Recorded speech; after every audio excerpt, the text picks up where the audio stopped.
Bom, então, bom dia a todos aí. Continuando de onde a gente parou ontem,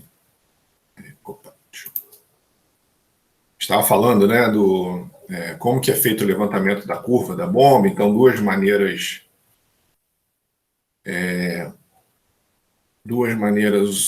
diferentes de fazer isso, né? Uma foi mostrada aqui, né? A outra é por meio de instrumentação na linha, mostrada dessa forma. E aí hoje a gente vai continuar falando, né, de curva de head vazão da bomba, as curvas de eficiência, curvas de potência absorvida pelo eixo. E aí, na aula de hoje, a gente vai terminar essa parte das curvas da bomba, já começar logo na sequência, daqui talvez uns 10, 15 minutos, a gente já começa a parte de curvas do sistema. E aí, no final da parte de curvas do sistema, a gente combina as duas, né? Então, a gente vai combinar o que o sistema demanda, a curva que representa a demanda do sistema, com a curva que demanda o que a bomba consegue fornecer. Tá? Aí, comparando os dois, a gente sabe qual é o ponto de trabalho, né, de head vazão. Tá? Então, a gente tem aqui uma faixa, né, de head vazão, aqui, por exemplo, a curva de uma bomba, né? Então, aqui está sem número, está sem escala, né, mas só para ilustrar. Então, a gente tem uma bomba que, por exemplo, trabalha numa certa faixa de, eu não sei, eu vou chutar aqui, 1 a 3 metros cúbicos por hora, né? Só uma estimativa aqui, né? Não sei, num head aí de, sei lá, vou chutar aqui, de 10 a 7 metros. Não sei, um chute aqui, né? São chutes. Então a gente vai comparar essa curva de fornecimento de energia da bomba para o sistema, né, com a curva que o sistema demanda, tá? Então isso que é o final das contas aí dessa parte das curvas, tá bom? Bom, aí o que a gente está vendo, então a gente viu, né, como levantar as curvas experimentalmente, e as bombas, em função do projeto do impelidor, ela pode ter diversos formatos de curva head vazão, né?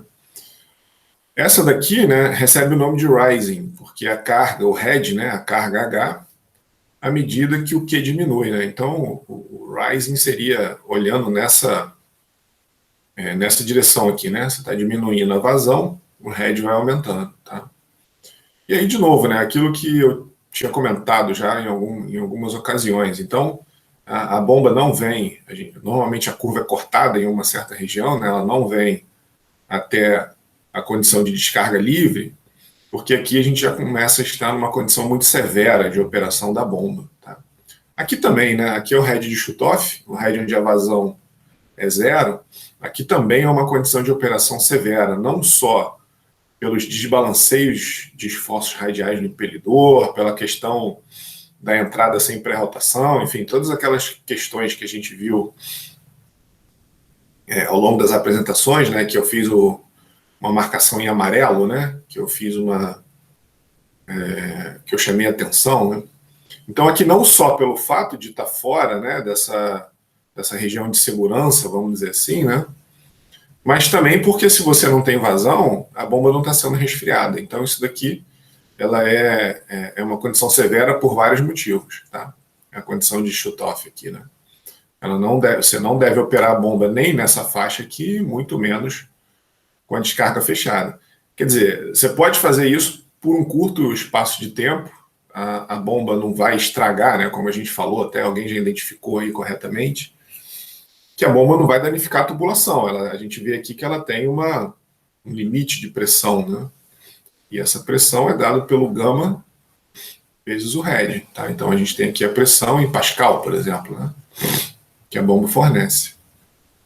Então ela tem um limite que é dado por essa relação aqui, tá? Certo? A gente tem esse outro tipo de curva, né? Curva ascendente-descendente, ou drooping. Então a carga, o head, vale para dois valores de vazão. Essa questão aqui, né, isso não é muito bom, porque a gente vai ver mais na frente, que naturalmente isso não é, enfim, é a natureza que que faz isso, né? Eu vou desenhar aqui, ó, uma curva head vazão do sistema, e a gente hoje, né, daqui a alguns minutos, vai começar a entender como construir isso. Então, isso é uma curva head vazão que o sistema demanda. Então, em função da perda de carga do sistema, eu tenho um certo head, né? A gente vai ver como constrói isso daqui, é lá de McFlum, né, lá de perda de carga, que a gente constrói esse tipo de curva aqui. Mas, naturalmente, a bomba vai operar no encontro das duas curvas. E aí o que acontece quando você tem uma curva dessa forma aqui, ó, é que existem dois possíveis pontos para o sistema operar. Isso pode causar instabilidade, porque o sistema, né, de novo, né, naturalmente, a bomba fica procurando o ponto de trabalho dela, ou nesse ponto 2, ou nesse ponto 1. E isso causa instabilidades no processo, tá? Agora, tem razões para esse tipo de bomba ser apresentado, se ele não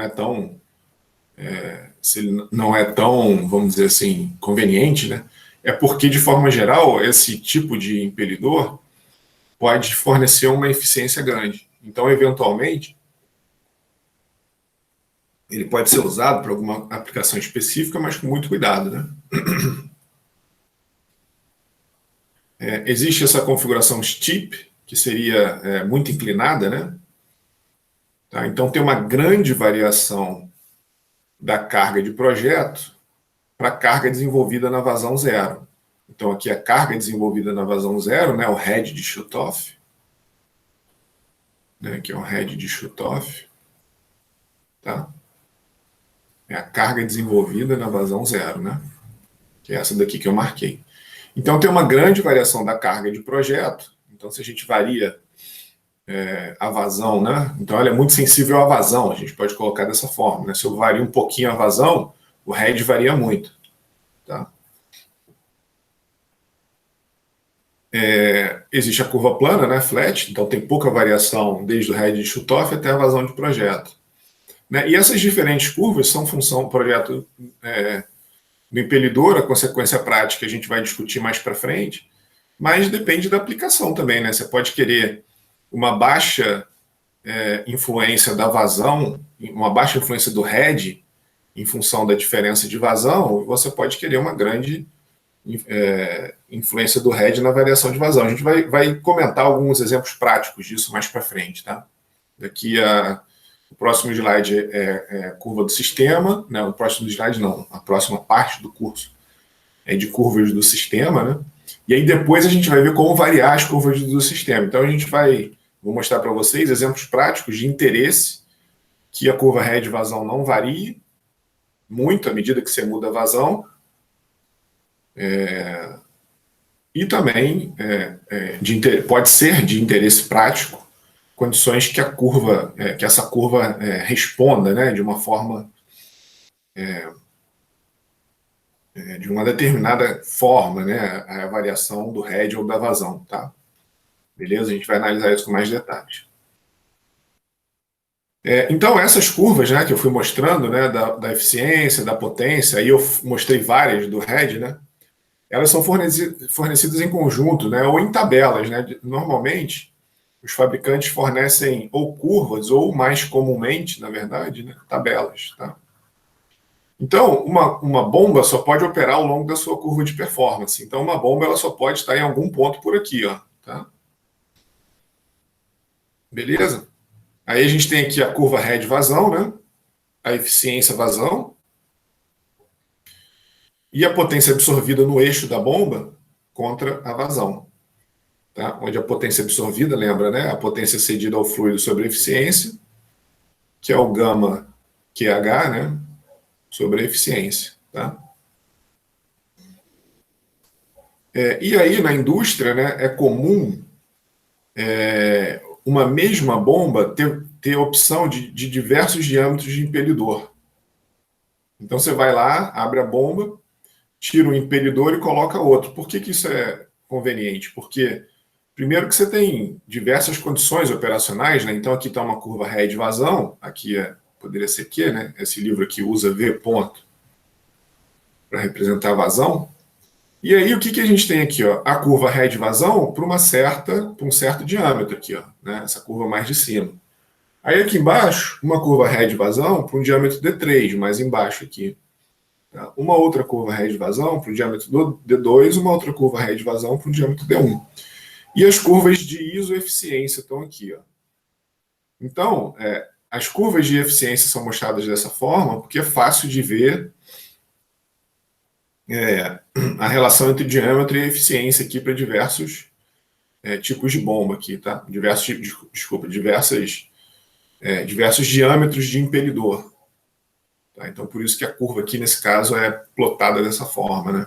E a gente vai ver também como é que a gente chega nessas curvas, né, da curva da relação head-vazão para diferentes diâmetros, né? A gente vai ver que, em alguns casos, para algumas grandezas ela é linear, algumas quadráticas e algumas cúbicas, né? Então, a potência ela é cúbica e o diâmetro ele é linear. A gente vai ver isso mais para frente, né? A razão entre a vazão e diâmetro é linear, entre vazão e potência é cúbica, tá? Certo? Então, ó, por que é interessante isso? Né? A gente economiza custo de fabricação, né? Porque se eu, para a mesma bomba, só sei lá e trocar o impelidor, você tem uma curva head-vazão completamente diferente, tá vendo? Então, você tem uma curva head-vazão na mesma bomba para o impelidor com diâmetro D1. Aí você vai lá, troca, né? Abre a bomba, tira o impelidor D1, coloca o impelidor com diâmetro D4, você tem uma bomba completamente diferente.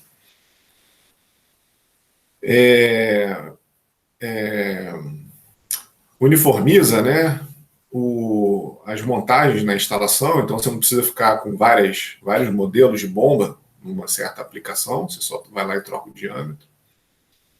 E permite reusar o equipamento, né, para diferentes aplicações. Em vez de descartar, você pode tirar o equipamento com um certo diâmetro, colocar um outro e usar em outra aplicação, por exemplo. Né? Tá? Essa daqui, ó, é uma curva de um fabricante mesmo, né? Tá? Isso daqui é uma curva, normalmente a gente vai ver que a gente pode ter as curvas ou tabelas, né? Eu vou mostrar para vocês tabelas na parte final da próxima parte da matéria. Então aqui a gente tinha eficiência, vazão, head para diferentes diâmetros de impelidor.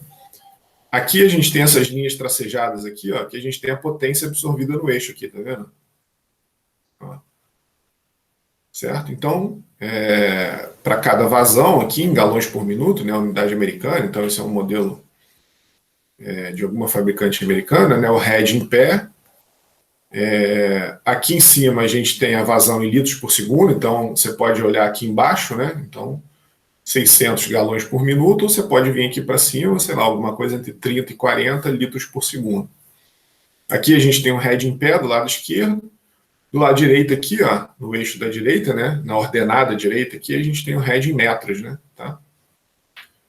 Beleza? E aqui o head em quilopascal, certo? Só multiplicar por gama aqui, né? Da água, você tem o head em quilopascal. Né? Então é muito mais conveniente aquilo que a gente sempre fala, né? Trabalhar com head com dimensão de comprimento, porque aí você tem uma ideia melhor, né, da altura. Né? Se for algum processo industrial que você já saiba a demanda de pressão, tudo bem. Você pode dar uma olhada aqui no head em quilopascal, tá? Ou fazer a conversão, né? Tá? Então, isso é uma curva, de novo, né? Aqui, ó, o diâmetro, essa bomba aqui, modelo 4013, aí a série FI, CI, enfim, alguma coisa lá específica do fabricante, né? Aqui a velocidade de rotação, ó, 1160 RPM, então esse impelidor, né, por causa de todas aquelas questões que a gente falou anteriormente, né? A questão da entrada, né, a entrada sem pré-rotação ou a velocidade tangencial igual a zero, né? Lembra lá, né, que a gente tem o U1 e o e o W1 construídos de tal forma que o V1, né, que essa soma vetorial seja coincidente com o VN1 ou que não exista velocidade tangencial aqui na entrada. Então, essa velocidade de rotação aqui, o motor elétrico tem que girar nela, né? Tá? Para que a bomba opere, aí a questão dos esforços radiais e tudo mais, né? Então, todo impelidor ele é projetado para funcionar nessa velocidade de rotação aqui, tá? Então a gente tem aqui, né, o diâmetro do impelidor em polegada e em milímetro, né? Então 6 polegadas e 3 quartos, 6 polegadas em um quarto, né? 9 polegadas e 3 quartos, 11 polegadas e um quarto, 12 polegadas e 3 quartos e os respectivos diâmetros em milímetro.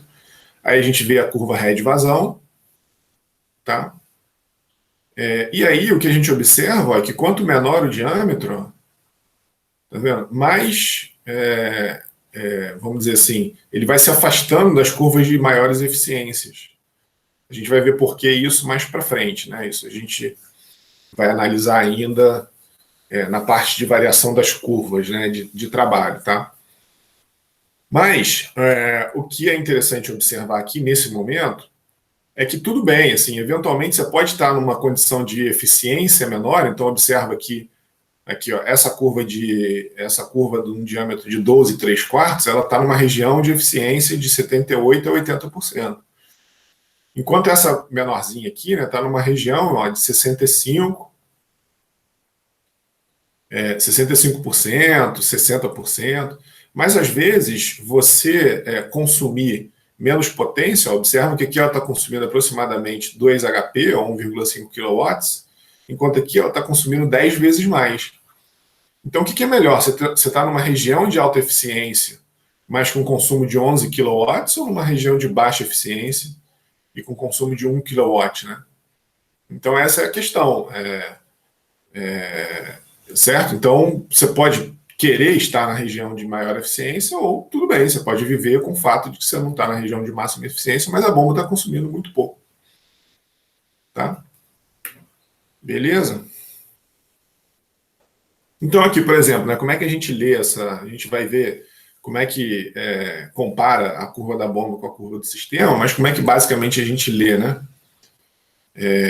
essas curvas. Ó, por exemplo, ó, um sistema operando com vazão de 450 galões por minuto, aí se você tiver mais à vontade, só você subir aqui, né? E aí você vai ver que aqui tem aproximadamente 28, né, litros por segundo. Tá? Então, um sistema operando com 450 galões por minuto, ou 28, 29 litros por segundo, e altura manométrica de 68 pés, né, tá aqui mais ou menos, se você de novo, né, tiver interesse, você pode ver que é mais ou menos 21 metros. Né? Tá? Opera com um rotor de 241 milímetros, por exemplo, né? Operando com um rotor de 241 milímetros. Então, se essa bomba, nessa condição aqui, né, operar com esse rotor, estiver com esse rotor, o rendimento dela é de 79%, ou 78%, se você quiser. Né? Ah, não, 78% é essa linha aqui, o 80 seria um ponto, né? A gente não está vendo, então a gente extrapolou aqui, né? Como se tivesse uma outra linha aqui de 79%. Tá? Ela requer uma potência de 10 HP aqui, ó. Por que eu sei disso? Ó? Porque eu estou olhando aqui essa linha tracejada, 10 HP ali, ó. Tá? Que é a potência no eixo da bomba, né? Lembra que a gente definiu assim, ó. Aqui, ó. Isso é a potência aqui, ó, né? No eixo da bomba, certo? Então essa potência que aparece ali nos catálogos é a potência aqui que ela demanda no eixo, não é a potência que é fornecida lá para o fluido, tá? Vai ser menor, lembra, né? Que a gente tem uma série de eficiências aqui, ou ineficiências, né? Aqui no rotor, no mancal, existe um selo aqui que a gente vai analisar com mais detalhe, né? Existe o atrito, né? A gente não considerou viscosidade para calcular essa potência. Tá? Então, onde eu estava aqui? Acho que é mais para frente aqui, né? Esse. Tá? Então, ela, no eixo dela, né, você tem que ter um motor elétrico fornecendo no eixo 10 HP. Tá? E aí, né, essas curvas normalmente são levantadas para a água. Então, a gente pode verificar a potência. A gente pode pegar a eficiência, né, de 0,79, a massa específica da água, 999 vezes o peso específico da água, né, vezes 9,207. A vazão, aqui eu estou convertendo de galões por minuto para metros cúbicos por segundo, então eu estou multiplicando por esse fator, galão para metro cúbico, e dividindo por 60, né, de minuto para segundo. Tá? E o RED aqui, ó, 20,73, né? Que a gente viu ali quanto é que é o RED em pé. Isso vai dar 7,3 kW, sei lá, 7,5 é aproximadamente, né? Dados os erros aqui de leitura, da potência, né? Do RED, da vazão, né? A gente observa que não está tão preciso assim a nossa leitura, né? Então, aproximadamente ali, ó, 7,5 kW, eu achei 7,3, tá? Então, essas curvas estão relacionadas, né? A eficiência, potência e o RED estão relacionados pela expressão da potência, né? Tá? E as curvas são dadas, quer dizer, esses valores são dados ali, assim, tá? Bom, e aí, ó, se o ponto de operação não coincide com o ponto da curva característica, né, para um determinado rotor, o fabricante pode fazer corte também. Eles podem pegar um rotor grande e usinar o impelidor para que ele acabe caindo aqui, né, para essa condição, entre 12 e 3 quartos e 11 e 1 quarto, tá? Então, os fabricantes têm lá as expressões, né, que eles usam para levantar teoricamente essas curvas, por exemplo, né? E aí, se o seu processo está aqui, ó, e você não acha bomba nenhuma e for economicamente viável, o fabricante pode ir lá. Claro que isso não estou falando de uma aplicação residencial, né? Isso aqui é para uma indústria que vale a pena fazer isso. Né? Tá? Então, a questão é essa, né? Você pode cair, tá vendo? Numa região entre uma bomba e outra, na verdade, entre um impelidor e outro, né? Em casa, o que a gente faz é relevar um pouco, né? Se a vazão, se você está querendo encher a sua caixa d'água, se a vazão for um pouquinho maior, um pouquinho menor, não é o fim do mundo, né? Normalmente, a bomba já é superdimensionada para a vazão ser bem maior do que o consumo que você tem em casa, né? Para dar tempo de encher a caixa d'água, por mais que você esteja usando, por mais que todas as torneiras estejam abertas, né? Beleza, então a gente terminou essa parte de curva de bomba. Eu acho que vai fazer muito mais sentido, né? Ou as coisas vão clarear muito mais quando a gente entrar agora na parte de curva do sistema, porque aí a gente compara os dois e a gente acha o ponto de trabalho do sistema, tá? Mas de qualquer forma, se vocês tiverem alguma dúvida aí, fica a pergunta aí, vocês querem fazer alguma pergunta? Ficou alguma dúvida aí que queira passar nessa parte de curva teóricas e experimentais das bombas? Professor, Opa, o senhor poderia repetir aquele cálculo que o senhor fez da potência? Isso, essa daí. Eu não entendi muito bem, não. Os valores que o senhor aplicou aí na equação, eu não entendi. ó, o gama é o peso específico, isso daqui tá beleza? Sim, sim, A vazão veio daqui, ó, certo. vazão, certo? Mas lembra que está em galão por minuto. Aí eu Ah, tá. converti galão para metro cúbico Isso e que é minuto. esses dois, que compreende esses dois números verdes aí, o 400 e o... Não, só o 0,003, né? Olha só, todo verde aqui está representando a vazão, tá? O 450 é galão por minuto, e esse fator aqui sobre 60 é converter de galão por minuto para segundo, Ah, tá, para entendi, metro entendi. cúbico por segundo. Ah, entendi, entendi. Então eu peguei lá a conversão de galão para metro cúbico, é 0,003785541, porque a unidade inglesa ela existe para ferrar a gente, né? Então essa é a conversão. E aqui estou passando, né, aqui, ó, galão por minuto, só que no SI é metro cúbico por segundo, né? O kilowatt aqui que eu tiro aqui, ó, eu tenho que passar para metro cúbico. É porque eu quis, né? Poderia ficar em HP e trabalhar com as unidades inglesas, mas aí eu quis passar para o SI. E o RED veio daqui, ó, né? Aqui eu vou voltar um slide aqui e apagar esse monte de coisa aqui. Então aqui é o RED e aqui é a vazão. Isso foi um exemplo genérico, tá? Eu peguei qualquer número aqui genericamente e chutei, e eu chutei aqui em cima só porque aqui é em cima da curva, eu consigo, né, aqui, ó, pegar exatamente a potência, mas aí fica um pouco impreciso aqui, ó, a vazão e o head, né? Tá? Mas aí não ia ter ambiguidade, teve um pouquinho de ambiguidade na eficiência, porque as curvas de isoeficiência estão aqui, ó. E aqui não tem nenhuma curva, né? Então eu estipulei aqui 79%. Entendeu? Foi o Leonardo que perguntou, né? Isso. Entendeu, Leonardo? Entendi. Obrigado. Beleza. Então, todas as curvas que você pegar de bomba, qualquer uma, você pode fazer isso, tá? A relação entre essas grandezas é dada por essas relações aí, tá? Mais alguma pergunta aí? As referências aqui da aula, né? Beleza? Então, vamos lá, descartar.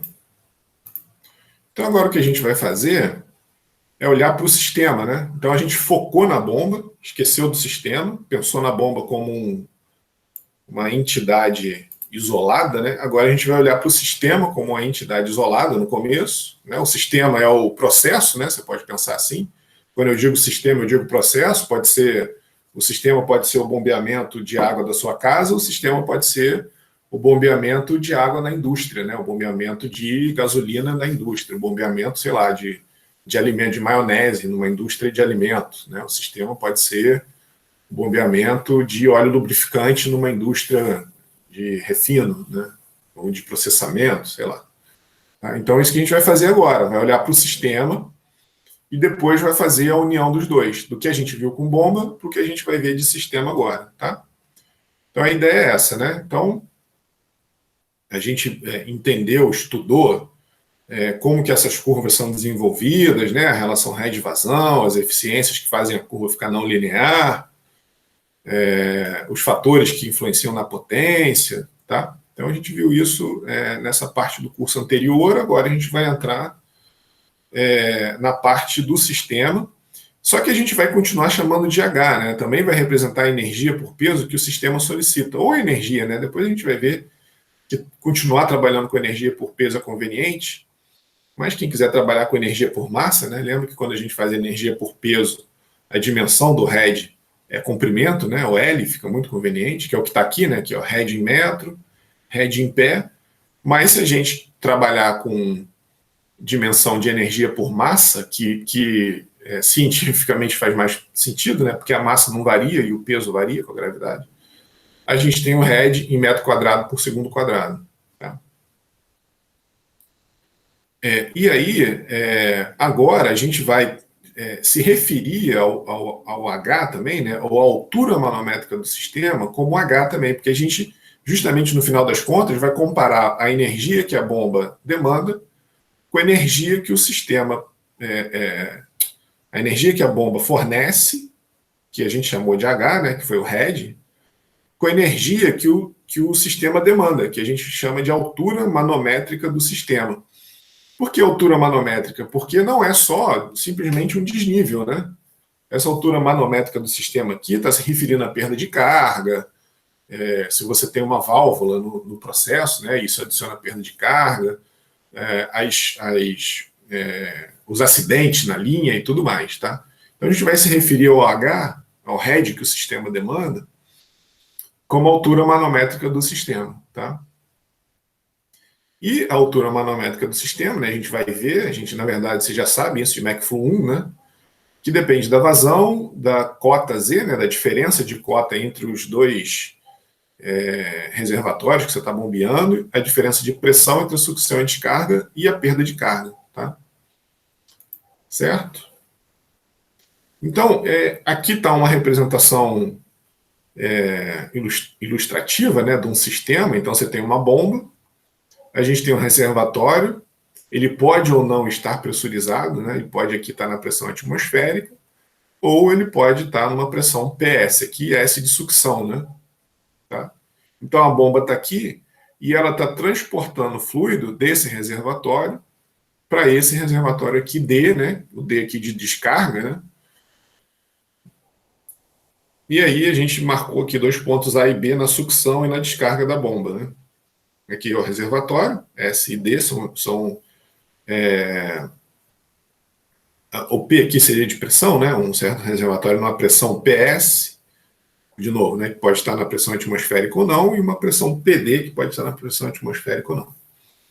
Então, para uma determinada vazão, a bomba deve fornecer a carga, né? Ou head, ou energia, suficiente para compensar a altura manométrica do sistema, né? Então, é isso que eu falei anteriormente ali, ó, o desnível a diferença de pressão e a perda de carga. Tá? O que é a perda de carga? Né? A conversão indesejada de atrito em calor, né, por causa da viscosidade, todo fluido é viscoso, né, que se dá ao longo da linha, né, seja ela a perda de carga distribuída, né, numa seção reta, como está aqui, por exemplo, né, na linha de sucção, ou a localizada, que a gente tem distribuída, né, na linha de descarga, por exemplo, né. Bom, a gente teria uma localizada aqui na entrada, né, sempre que a gente tem uma contração brusca, a gente tem uma perda de carga localizada, né. E aqui no recalque, na descarga, né, a gente tem a perda de carga distribuída nesses dois trechos retos aqui, e a localizada na curva e na expansão brusca. Tá? Então a gente tem que quantificar, a gente vai ver numericamente como faz isso, né? Essas perdas que se desenvolvem, né, para dimensionar a bomba. Agora, lembra de uma coisa interessante que eu sempre falei assim, quando a gente usa o head, né, com a dimensão de comprimento, estipula o head em metro, por exemplo, é o que está aqui, né? É o que os fabricantes fazem. Eu sempre comentei isso, né? Por exemplo, digamos que o desnível aqui seja de... Vou chutar um valor aqui, ó. Seja de 100 pés. Então, se você pegar qualquer impelidor aqui dessa bomba, você não vai conseguir, dessa bomba específica, né? Você não vai conseguir nunca usar essa bomba para esse processo, porque de cara a bomba já tem que encarar um desnível de 100 pés, mais toda a perda de carga e mais eventualmente a diferença de pressão, tá? Beleza?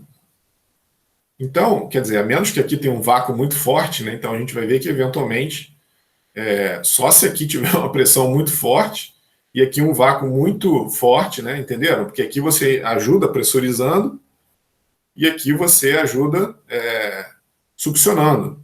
Então o head ele pode ser abaixo de 100 pés, né? O head, que a energia que a bomba precisa fornecer, num caso, assim, vamos dizer, absurdo, vamos dizer assim, né? Que aqui está pressurizado, entenderam? Se aqui tiver pressurizado e não tiver bomba, você consegue, e aqui vácuo, né? Dependendo da pressão e do vácuo aqui em cima, da pressão embaixo e do vácuo em cima, você consegue transportar o fluido para lá sem bomba, né? Então você engata aqui um ar comprimido, pressuriza esse fluido aqui, ele sobe, né? Então, é isso que eu estou tentando falar aqui, ó. Dependendo da pressão, mas isso não é usual, né? Não sei, eu acho que isso não é tão usual de você pressurizar para ajudar a bomba. Normalmente você muda a bomba, né? Mas, eventualmente, em função, a gente vai ver, vai analisar isso com detalhes, né? Em função dos níveis de pressão do reservatório, você pode sim ter uma bomba que forneça menos do que a altura, mas comumente não, né? Então, pensando numa aplicação residencial, que você definitivamente não vai ter isso, né? Você tem uma cisterna lá no nível do solo. Aí, de novo, né, já fiz esse desenho algumas vezes, né? Você tem sua casinha, a sua caixa d'água lá, e aí o seu desnível aqui, digamos que seja de 10 metros. Então, esse Z aqui seja de 10 metros. A gente sabe que os nossos reservatórios estão na pressão atmosférica, né? Então, uma bomba que forneça, né? Se você olhou no catálogo lá, uma bomba que tem um head de 5 metros, ela definitivamente não vai ser possível de ser usada na sua casa, né? Para você fazer o que você quiser. No mínimo, ela tem que ter 10 metros para vencer o desnível, mais um pouquinho para vencer as perdas de carga, tá? Bom, a gente vai ver isso tudo com muito detalhe, né? Numérico, quantitativo, inclusive, né? Eu estou falando qualitativamente aqui, a gente vai ver isso quantitativamente ainda, né? Então, ó, a carga, então quando a gente fala carga, né, se referindo a head, energia ou a gasão, né, é uma característica da bomba. Então a gente, só para acertar a nomenclatura aqui, né, carga da bomba e altura manométrica é uma característica do sistema. E a gente vai chamar de H também, né, os dois a gente vai chamar de H, porque o que o sistema demanda, a única forma de fornecer a carga, né, o head que o sistema... Desculpa, a única forma de fornecer... isso, a carga, né, é pela bomba. Então, o que o sistema, a altura manométrica que o sistema demanda é fornecido em forma de carga pela bomba, tá? Beleza? Então, a gente vai chamar de H também, os dois, tá? Para fazer essa correspondência.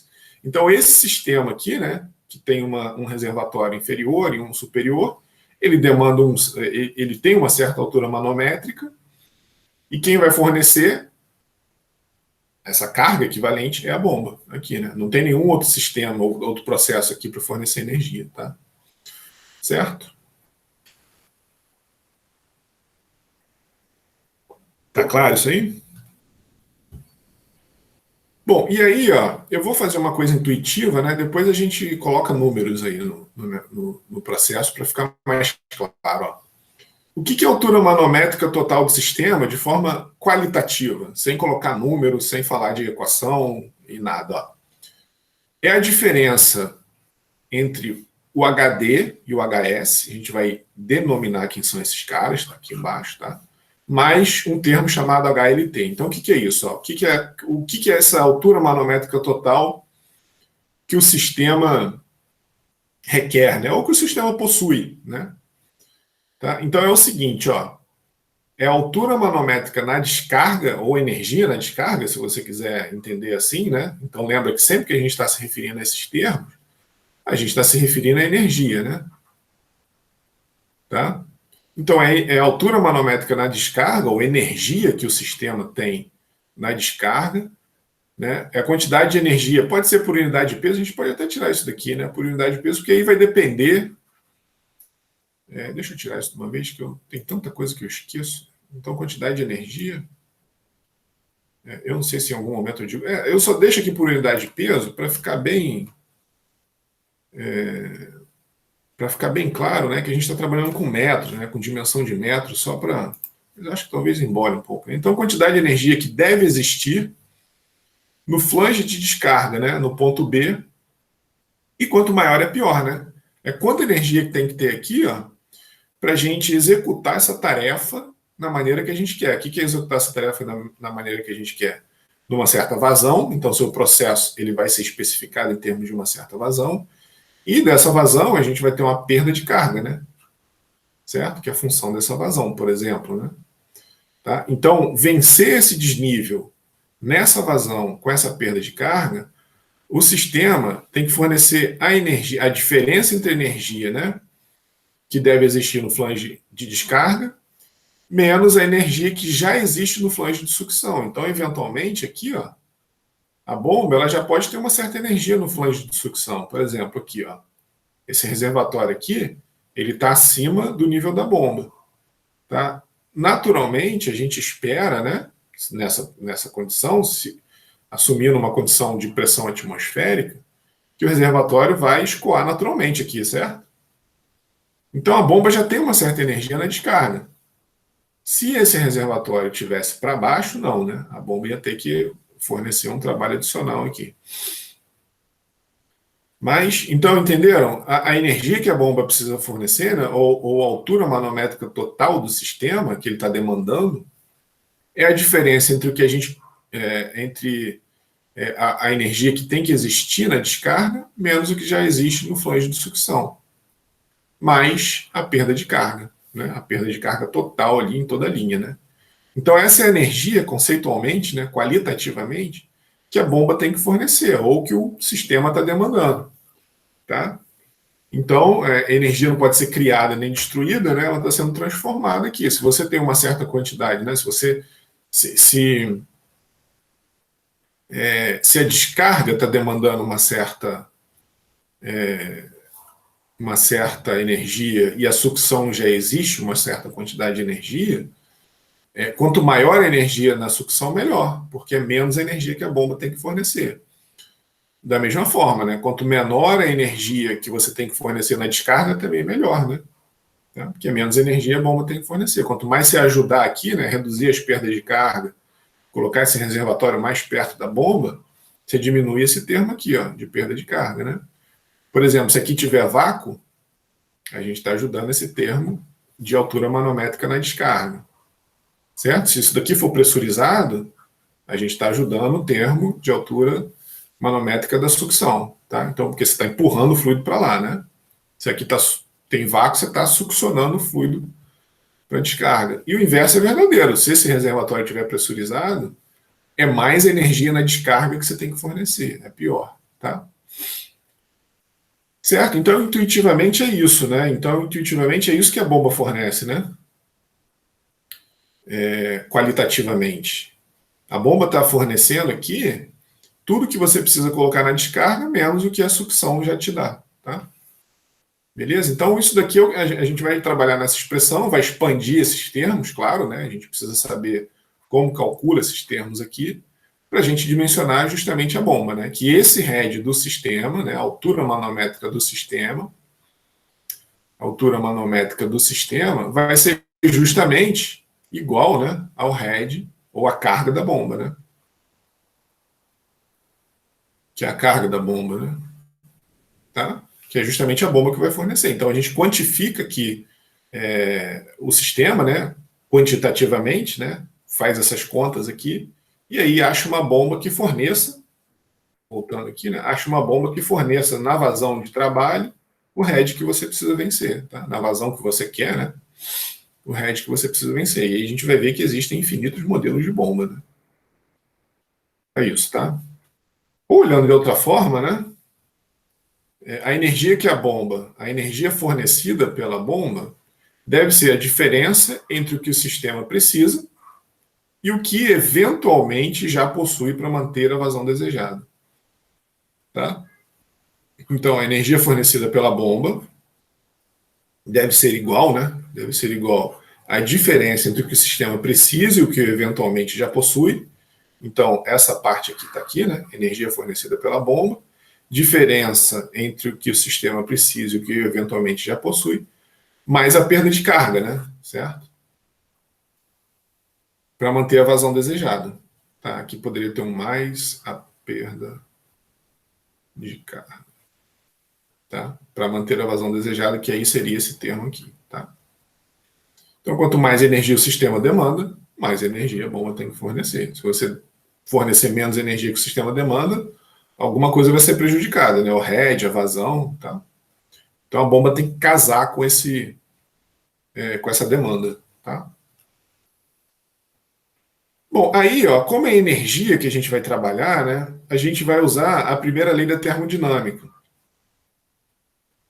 Eu vou passar rápido por isso daqui, porque essa demonstração ela é feita lá em McFlow 1 e o teorema do transporte de Reynolds a gente já viu ali no princípio da quantidade de movimento angular, né, para fazer o cálculo do torque, né, do torque de eixo da bomba, né, que a gente viu que a gente ficou com M ponto, né, R2 VT2 menos R1 VT1, né.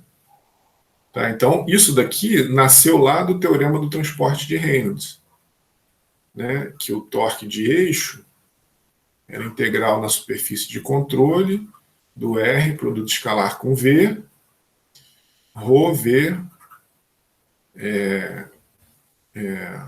produto vetorial, desculpa, né? Produto vetorial do R com V, vezes a vazão mássica, né? Tá? Certo? Então, isso daqui veio lá do teorema do transporte de Reynolds aplicado ao impelidor da bomba, né? Agora a gente faz a mesma coisa, só que em vez da lei física que a gente trabalhar é o princípio da quantidade de movimento angular, a gente trabalha com a conservação da energia, que é a primeira lei da termodinâmica, que é dada por essa expressão, né? Tá? O balanço entre a energia que entra e sai na forma de calor e trabalho é a variação da energia do sistema. Tá? Então, a taxa de transferência de energia térmica menos a taxa de transferência de energia na forma de trabalho é igual à variação de energia no sistema. Tá? Então, é o que diz a primeira lei da termodinâmica, né? Um balanço de energia. Né? Então, a energia só pode entrar ou sair pela fronteira na forma de calor e trabalho, e se entra mais do que sai, acumula na forma de energia no sistema, né? Formas que o sistema pode conter. Lembra que o calor e trabalho são formas de energia que só existem na fronteira do sistema, né? Nenhum corpo possui calor, então calor só existe, né? A força motriz da transferência de calor é a diferença de temperatura. Então, se você tem dois corpos a temperaturas diferentes, necessariamente vai haver uma taxa de transferência de calor. E o trabalho é relacionado com uma força que é exercido ao longo de uma força associada a uma certa velocidade, né, ou uma força associada a uma distância. Né? Então a gente tem aqui Para a gente ter trabalho, a gente necessariamente tem que ter força e movimento, né? Se a gente aplicar força num corpo parado, a gente não realiza trabalho, tá? Tem que ter deslocamento, né? Certo? Para a gente falar em trabalho, a gente tem que falar em deslocamento, né? E para falar em calor, a gente tem que falar em diferença de temperatura. E essas grandezas, o corpo não possui trabalho, o corpo não possui calor. Ele transfere trabalho e transfere calor, tá? Agora, esses termos aqui o corpo pode conter, né? Energia interna, cinética e potencial, né? O V ao quadrado sobre 2, né? MV ao quadrado sobre 2, energia interna, cinética e potencial, tá? Aí a nossa conversão, né? Calor é positivo adicionado ao sistema e trabalho é positivo realizado pelo sistema, né? E essa convenção, ela vem lá dos tempos antigos, né? Quando as primeiras pessoas começaram a pensar na ideia de transformar calor em trabalho, né? Através das máquinas térmicas, das locomotivas a vapor, até os carros, né? Existiram alguns carros movidos a vapor, era uma caldeira enorme, né? Perigosa, que causava muitos acidentes. Então a ideia, né, de uma máquina térmica é converter calor em trabalho. Então a convenção ficou, né? Calor maior que zero adicionado ao sistema, porque você quer adicionar calor no sistema, e trabalho maior que zero realizado pelo sistema, é o que você quer, né? Potência no eixo lá.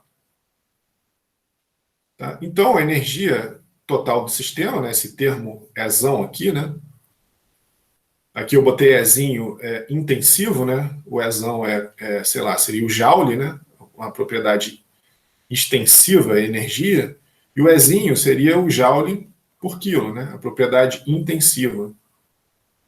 Lembra que a propriedade intensiva independe da massa, né? Então seria um certo Joule por quilo. Eu poderia ter botado o Ezão aqui, mas eu botei o Ezinho para deixar... E normalmente a gente se refere isso a específico, né? Então está tudo dividido pela massa aqui, né? Em vez da energia cinética, né? Então a gente tem energia interna, cinética e potencial, né? Os termos de energia. A gente tem energia, são todos os termos que o sistema pode possuir. Bom, de novo, né? Aqui energia potencial a gente só considera gravitacional, né? Tá? A gente despreza qualquer energia potencial nuclear, potencial eletromagnética, né? Tá? E aqui a energia cinética, né? Tá? Que seria o mv2 sobre 2 extensivo, mas quando a gente divide tudo pela massa, fica o v ao quadrado sobre 2, da mesma forma aqui, né? Em vez de mgz aqui, né? Onde o z é um desnível, né? A gente tem só o gz. E o u é energia interna específica. Então a gente tem as formas macroscópicas de energia e as microscópicas, né? Essas microscópicas são no nível molecular ali, né? Devido ao grau de agitação das moléculas e tudo mais. Tá? E aqui são as formas macroscópicas, né? Relacionado com a velocidade e com desnível com relação a algum referencial, né? E a gente pode, né? Se a gente quiser, escrever a energia na forma integral dessa forma aqui, né?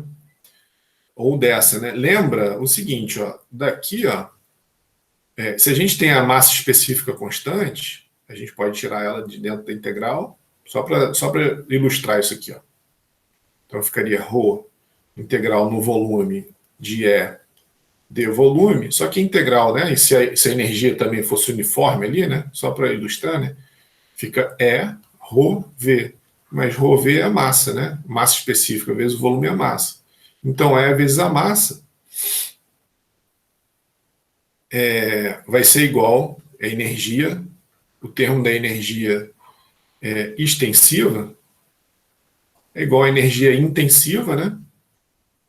Energia intensiva vezes a massa, né? Então, se você tem aqui, ó, Joule, o E é Joule por quilo, e você multiplica pela massa em quilo, você volta para o Joule, tá? Beleza? Então, só estou justificando por que isso está escrito dessa forma integral. Na verdade, se você lembrar lá até do teorema do transporte de Reynolds para o impelidor da bomba que a gente fez, né? A gente tem que escrever todas as grandezas na forma integral para a gente aplicar justamente o teorema do transporte de Reynolds. Então, por isso que a gente não simplesmente veio aqui e escreveu o que é Ezinho vezes a massa, né? Porque a gente precisa escrever dessa forma geral até mesmo para tratar de casos mais genéricos, né? Onde, por exemplo, a massa específica pode variar com o volume, tá? Beleza? E aí o que a gente vai fazer, ó, é aplicar a equação da energia para analisar a conservação de energia no escoamento interno. Tá? Então é basicamente isso daqui, seria uma representação desse processo, né? Isso daqui eu tirei lá do livro do Fox, mas ele está representando também, por exemplo, um volume de controle passando aqui pela bomba, né? Tá? E pegando aqui esses dois tubos. Então você tem uma seção 1, lembra lá do teorema do transporte de Reynolds, né? Você tem que identificar um volume de controle, que está identificado aqui pela linha tracejada.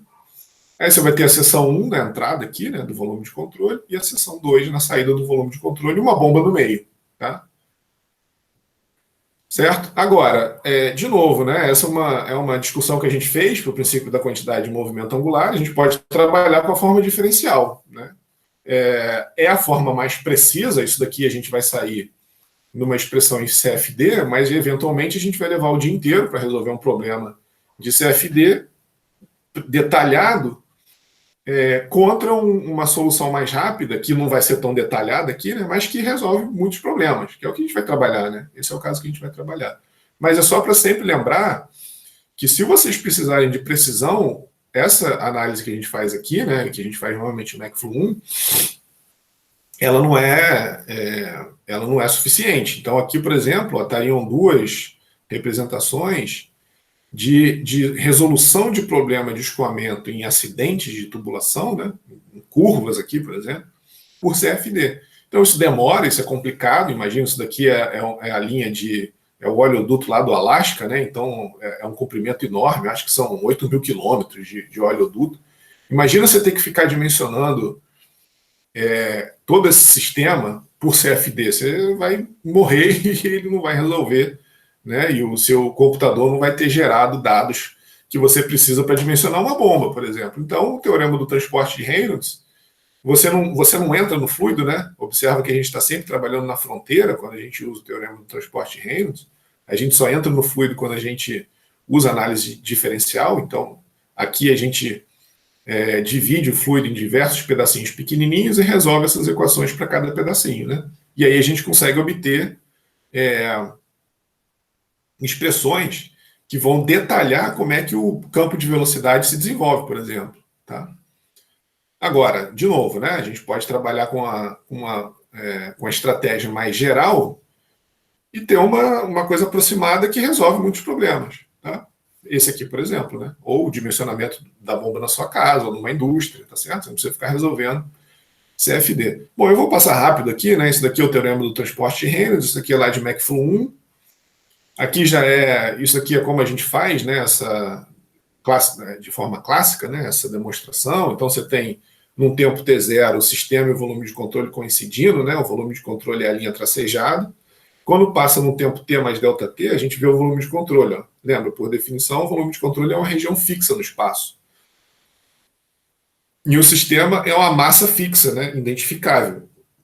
Então, passou de um tempo t0 mais ΔT, o escoamento está identificado por essas setas azuis aqui, ó. A massa acompanhou lá, né, esse pedacinho de massa que você pintou ali, né, tem fluido aqui em volta, tudo, né, tudo isso aqui é fluido, essa identificação aqui cinza é só para a gente marcar uma parte de fluido. Tá? E aí a gente, num tempo t0 mais ΔT, teve essa massa de fluido se movendo um pouquinho aqui, ó, e se deslocou com relação ao volume de controle. E aí o teorema do transporte de Reynolds, ele nasce, né, justamente para isso, para fazer a relação entre o sistema, onde as leis físicas valem, né, essa parte cinza que está aqui, né, identificável aqui, e o volume de controle, que é a região fixa no espaço, né, que é essa parte que não se move. Mas as leis físicas não valem para uma região fixa, né? Tá? Então a gente tem que fazer o teorema do transporte de Reynolds, que faz o link do volume de controle com o sistema. Tá? Beleza? Bom, aí aqui está toda a demonstração, né? Vou deixar aí para vocês. Isso daqui é lá de MacFlow 1, né? Tá? E aí, para a primeira lei da termodinâmica, a gente ficaria com essa relação aqui, né? Mas essa não é a forma usual da primeira lei da termodinâmica. Então a gente substitui esse cara aqui, né, no termo de energia, desculpa. aqui, né, no termo de energia, e trabalha no termo de trabalho. Tá? E aí a gente expande o termo de trabalho, né, um trabalho de cisalhamento, um trabalho normal e um trabalho de eixo, e vai trabalhando nesses termos. Tá? Eu vou deixar de novo, né, vou deixar indicado aqui para vocês toda essa formulação matemática dos termos de trabalho. Né? Aqui a gente está falando dos termos de trabalho para o sistema entrar no volume de controle, né? Os trabalhos normais, os trabalhos de cisalhamento podem ser zerados.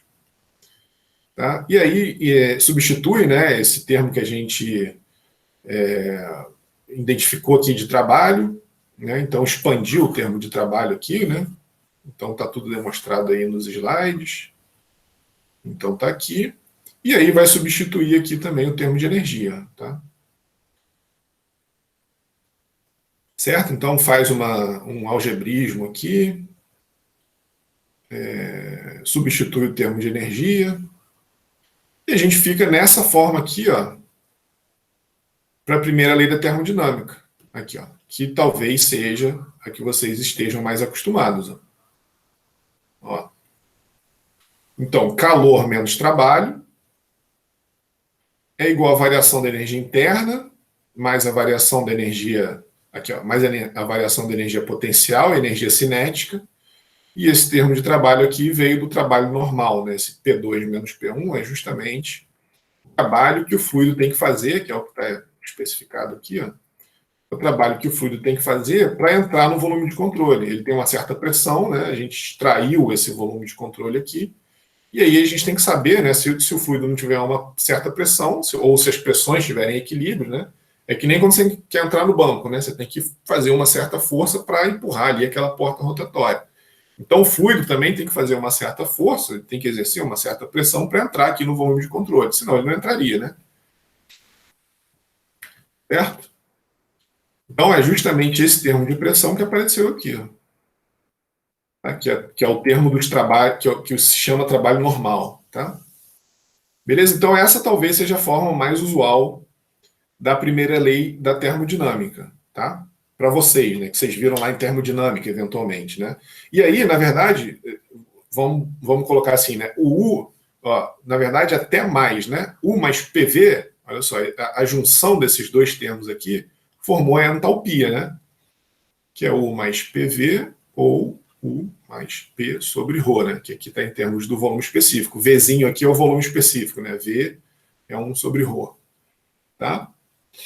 Beleza? Então a forma talvez mais aqui, ó, que está aqui embaixo, né? A forma mais familiar para vocês da primeira lei da termodinâmica por um processo é isso daqui, né?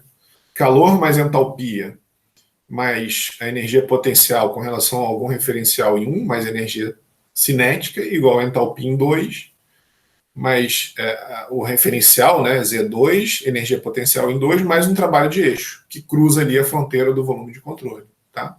Que pode estar cruzando ou não, que no caso aqui, ó, se vocês se lembrarem aqui para trás, é esse trabalho de eixo aqui da bomba. Aqui, ó, é o trabalho de eixo da bomba. Né? Você tem uma bomba aqui, tem um eixo cruzando a superfície de controle. Então, isso daqui é o WS. Tá? Beleza? Então, aqui está a primeira lei da termodinâmica, né? De novo, eu passei rápido aqui pela demonstração, porque isso daqui... depois, se vocês se quiserem se convencer disso, vocês deem uma olhada com calma aí, né? Mas, enfim, isso daqui é McFlu 1 junto com termo 1, né? Que se chega nisso daqui, tá? Nessa relação aqui, beleza? McFlu 1, né? Certo? Alguma dúvida aí, galera? Aproveitar a parada aí para... Se alguém tiver alguma dúvida, alguma pergunta.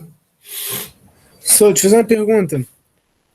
Teria como você selecionar alguns exercícios e botar lá no Classroom para a gente resolver? Porque, assim, acompanhando você aqui, eu estou entendendo tudo.